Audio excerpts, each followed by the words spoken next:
Hey guys, this is Peter Fortuna for North Fresno Rotary and Rotary District 5230 doing a tech training video on how to get your email list and member list from DacDb.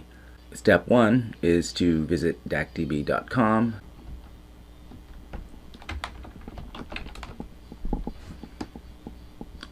So assuming you can log in, you enter your username, again usually your email address, enter your password,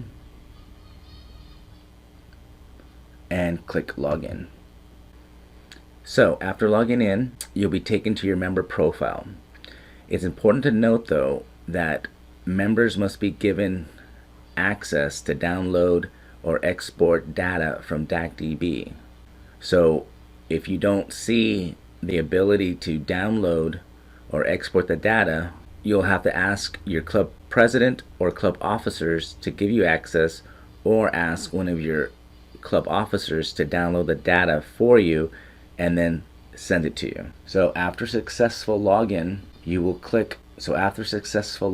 click the tab My Club and then find the icon that says Club Members. So notice on the upper right hand corner, this is where you would be given permission to export data from DacDb. However, at the base level I logged in with, the base permission level I logged in with, I am not given access. So now I'm going to show you what it looks like with the proper access. Again, returning back to DacDb, I've entered my email, my password, and now I'm going to enter in my club level.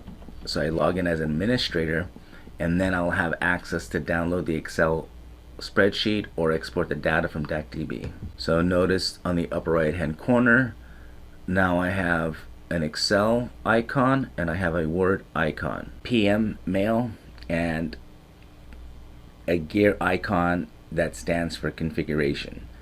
Let's click the configuration button. So let's click the configuration button, and I've already prearranged it: last name, first name, email, cell phone, and home phone. You could add other information as well, like member ID, or maybe their birth date. Once you add the fields you desire, click Set My Configuration, and now a form may download. If it doesn't automatically download, go ahead and go back to the top and click the desired file type, Excel or Word. Let's click Excel. Our Excel document downloaded. You may get a warning. I'm not sure exactly why the warning comes up, but we're getting it from a trusted source, so I clicked OK to open it, and now you'll see the information you were looking for is now downloaded: last name, first name, email, cell phone, home phone, ID number, and birth date. You can also export the data in a Word document file type. Downloads the document. Let's open it up, and this is how the data looks in Microsoft Word. Again, you may have to have enhanced privileges to export the data from DacDb. This is Peter Fortuna from North Fresno Rotary, District 5230, Rotary International.